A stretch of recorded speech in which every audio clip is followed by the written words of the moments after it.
আসানসোলের শুভেন্দু অধিকারীর কম্বল বিতরণী অনুষ্ঠানে পদপৃষ্ঠ হয়ে মৃত্যু হয়েছে এক বালিকা সহ 3 জনের। দুর্ঘটনার পর এখনো আতঙ্কে স্থানীয় বাসিন্দারা। ঘটনায় শুরু হয়েছে রাজনৈতিক চাপানোতর। প্রসঙ্গত, আসানসোলে শুভেন্দু অধিকারীর কম্বল বিলি অনুষ্ঠানে পদপৃষ্ঠ হয়ে মৃত্যু হয়েছে এক বালিকা সহ 3 জনের। মৃত চাঁদমণি দেবী আসানসোলের কানলার বাসিন্দা। ঝালি বাউরি ও 12 বছরের প্রীতি সিং এর বাড়ি রামকৃষ্ণডাঙ্গায়। পদপৃষ্ঠের ঘটনায় 8 জন আহত হন। স্থানীয়দের দাবি, গতকাল কম্বল বিলি অনুষ্ঠানে আসানসোল পুরসভার প্রায় 5টি ওয়ার্ড থেকে লোক এসেছিল। শুভেন্দু অনুষ্ঠানস্থল ছাড়তেই হুড়োহুড়ি শুরু হয়ে যায়। উদ্যোক্তাদের তরফে ব্যবস্থাপনায় গাফিলতি ছিল বলে অভিযোগ উঠেছে। স্থানীয়দের দাবি, প্রায় সকলেই শুভেন্দুর সঙ্গে সভাস্থল ছাড়েন। কম্বল বিলি দেখভালের দায়িত্বে যারা ছিলেন তারাও ভিড়ের চাপে দিশাহারা হয়ে পড়েন। এই দুর্ঘটনা মৃত্যু নিশ্চিতভাবে দুঃখজনক, কিন্তু এই শুভেন্দু অধিকারী 12 তারিখ দেখা গেল সিবিআই কাস্টাডিতে লালনের মৃত্যু, রহস্য মৃত্যু। আবার 14 তারিখ তাতে দেখা গেল একটা সভা, যেটা পুলিশের কোনো অনুমতি নেই, অনুমতি নেয়ার বালাই নেই, একটা বেআইনি সভা, বিশৃঙ্খলা, গরিব মানুষকে কম্বল দেওয়া হবে এইসব বলে লোক ডেকে এনে কোনো সিস্টেম নেই, অরাজকতা, অল্প জায়গায় গরিব মানুষকে নিয়ে ছেলে খেলা করতে গিয়ে পদপিষ্ট করে 3 জনের মৃত্যু, 7 জন তো শুনছি এখনো পর্যন্ত আহত। একটা দায়িত্ব জ্ঞানহীন রাজনীতি করে চলেছে এই শুভেন্দু অধিকারী। আমি বিজেপি নেতাদের বলবো, এটা কি হচ্ছে? এটা পাগলের হাতে দেশলাই দিয়েছেন। আপনাদের ঘরও জ্বালাবে আর 4-5টাকে তছনছ করছে। এর মানেটা কি? শুভেন্দু উচিত প্রকাশ্যে ক্ষমা চাওয়া, আর পুলিশ তদন্ত করে দেখুক যে কারা পুলিশের অনুমতি ছাড়া, থানায় চিঠিপত্র না দিয়ে বা অনুমতি না নিয়ে এই ধরনের কাজ করতে গিয়ে এই মৃত্যু ডেকে এনেছে। তার জন্য শুভেন্দু কেন দায়ী হবে না? তদন্তকারীরা দেখুন। শুভেন্দু অধিকারী সভায় পদপিষ্ট হয়ে 3 জনের মৃত্যুর ঘটনায় উত্তাল রাজ্য রাজনীতি। আর এবার শুভেন্দুর সভায় ভিড় সামলানোর প্রস্তুতি নিয়ে প্রশ্ন তুললেন দিলীপ ঘোষ। দেখুন, কিছু ঘটনা ঘটে যেটা কারো হাতে থাকে না। কিছু দুর্ঘটনা হয়েছে, দুঃখজনক ঘটনা হয়েছে, না হলেই ভালো হতো, কিন্তু হয়ে গেছে।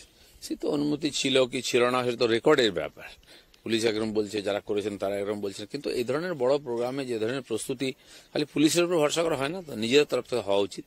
যেখানে ব্যাপক গ্যাদারিং হয়, আর আমাদের পশ্চিমবাংলার মানুষ এখন কিছু পাবে বললে প্রাণ দিয়ে দৌড়ায় সেখানে। আপনারা দেখেছেন লক্ষ্মীর ভান্ডারে চাপা পড়ে স্ট্যাম্পেড হয়ে মারা গেছে লোক, দরজা ভেঙে ঢুকে গেছে। তো এই যে দান খয়রাতির যে ব্যাপারটা, এটা তো মানবতার অপমান এক প্রকার, লোককে লোভ দেখিয়ে নিয়ে আসাটা। আর তারপরে এই ধরনের ঘটনা যেখানেই হোক, সেটা আমি সমর্থন করি না। এ ব্যাপারে আরো সতর্ক হওয়া উচিত। হ্যাঁ, গরিবকে দিতে হলে অনেক ব্যবস্থা আছে, দেওয়া যেতে পারে, কিন্তু এই ধরনের পরিবেশ যেন না হয়, এটা সবাইকে খেয়াল রাখতে। অপরদিকে আসানসোলে এই ঘটনায় শুভেন্দু অধিকারীকে আক্রমণ করেছেন দেবাংশু ভট্টাচার্য। শুভেন্দু বাবু, আপনার দায়িত্ব জ্ঞানহীনতা দুধের শিশু সহ 3টি প্রাণ বলি নিল। পুলিশের অনুমতি ছাড়াই আপনার দাদাগিরি দেখানোর ফল ভুগলেন কিছু অসহায় মানুষ। এই নিরীহ মানুষগুলো কি ক্ষতি করেছিল আপনার? 99% ক্ষেত্রে প্রশাসন অনুমতি দিয়ে থাকে। যে 1% ক্ষেত্রে তারা অনুমতি দিতে অপারগ হয়, সে নিয়েও বারবার আদালতে ছুটে যান শুভেন্দু বাবুরা। দুঃখের বিষয়, আদালত তাতেও অনুমতি দিয়ে দেয়। আজ বুঝতে পারছেন কেন 1% ক্ষেত্রে সভার অনুমতি দেওয়া হয় না। আজ 14 তারিখ, আপনার ঘোষণার দ্বিতীয় দিন। অকালে হারিয়ে গেল তিনটি তাজা প্রাণ। শুভেন্দু বাবু শাস্তি পেয়েছেন। আক্রমণে তৃণমূলের মুখপাত্র দেবাংশু ভট্টাচার্য। 12ই লালনের রহস্য মৃত্যু, 14ই কিভাবে পদপৃষ্ঠ হয়ে মৃত্যু।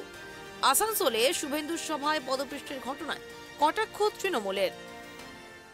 দেখুন, এটা তো আমাদের একটা শিব চর্চা ছিল, তারপর একটা ব্ল্যাঙ্কেট ডিস্ট্রিবিউশনের প্রোগ্রাম ছিল। তো ব্ল্যাঙ্কেট ডিস্ট্রিবিউশনটা আমরা স্টার্ট করে দিয়ে তো আমরা আরও কর্মসূচি ছিল, আমরা বেরিয়ে যাই। পরে খবর পাই যে একটু শেষের দিকে একটু হুড়োহুড়ি হয়েছে এবং কিছু লোক স্ট্যাম্পেড হয়েছেন, এবং পরবর্তী ক্ষেত্রে আমাদের ছেলেরা সমস্ত যারা ছিল ইনজোর্ড ছিল তাদেরকে হসপিটালে পৌঁছে। পরে জানতে পারি যে হসপিটালে আমাদের 2 জন গভর্নমেন্ট হসপিটালে মারা গেছেন, একজন HLG-তে মারা গেছিলেন। পরে HLG যিনি মারা গেছিলেন ওনাকেও আমরা হসপিটালে শিফট করি, এই অবধি হাসপাতাল তো ছিল, আমরা তো ছেলেরা তো সব ছিল আমাদের। দুদিকে একটা কিছু হাসপাতালে একটা ঘটনা ঘটেছিল, আর দ্বিতীয় ছিল যে যারা ইনজোর্ড তাদের কাদের বাড়ির লোক সেটা জানা ছিল না। ন্যাচারালি আমরা সব বিভিন্ন অঞ্চলে খবর নিচ্ছিলাম যে কাদের বাড়ির লোক, তাদের ছবি আনিয়ে বিভিন্ন লোকদের সঙ্গে যোগাযোগ করা যে কারা কারা মিসিং আছে, বা কাদের বাড়ির লোক নিজের বাড়ির লোককে খুঁজছে, সেটা করতে আমাদের 1-2 ঘন্টা সময় লেগেছে। এখন দুর্ঘটনা ঘটে গেলে মানুষ কে ভালো কে খারাপ, কে কি ভাববে না ভাববে এসব তো মাথায় থাকে না। নিজের লোকের সঙ্গে যখন ঘটনা ঘটে তখন কি করে সে ফ্যামিলির পাশে থাকা যায় সেই চেষ্টা সবাই করে, সেটা আমরা করে যাচ্ছি। সারা রাত তো আমরা এটাই করে গেছি। ছবি তোলার জন্য এই ইনসিডেন্টকে নিচ্ছি না যে গিয়ে মিডিয়ার সামনে ছবি তোলার আছে। বিজেপি কর্মীরা বা যারা আমরা আয়োজক ছিলাম, আমাদের যা যা করণীয় ছিল, যেখানে যেখানে করণীয় ছিল সবটাই আমরা করছিলাম। সেটা তো আমরা তৃণমূলকে দেখিয়ে করবো না যে আমি এসছি ছবি তুলে চলে গেলাম। এদিকে 12 তারিখ বকটুই গণহত্যায় প্রধান অভিযুক্ত লালন শেখের অস্বাভাবিক মৃত্যু হয় সিবিআই হেফাজতে। আর 14 তারিখ আসানসোলে পদপৃষ্ঠ হয়ে মৃত্যু হলো 3 জনের। এই প্রসঙ্গ টেনে শুভেন্দু অধিকারীকে খোঁচা দিয়ে আক্রমণ করেছে তৃণমূল। অভিষেক বন্দ্যোপাধ্যায় শুভেন্দু অধিকারীকে ট্যাগ করে টুইট করে বলেছেন, শুভেন্দু 12, 14 ও 21 তারিখ আমাদের ডিসেম্বর ধামাকার প্রতিশ্রুতি দিয়েছিলেন। মূলত 12 ডিসেম্বর সিবিআই হেফাজতে লালন মৃতদেহ উদ্ধার করা হয়েছে। পাশাপাশি 14 ডিসেম্বর আসানসোলে তার তৈরি বিশৃঙ্খলার জেরে 3 জনের প্রাণ গিয়েছে, রইল বাকি 21।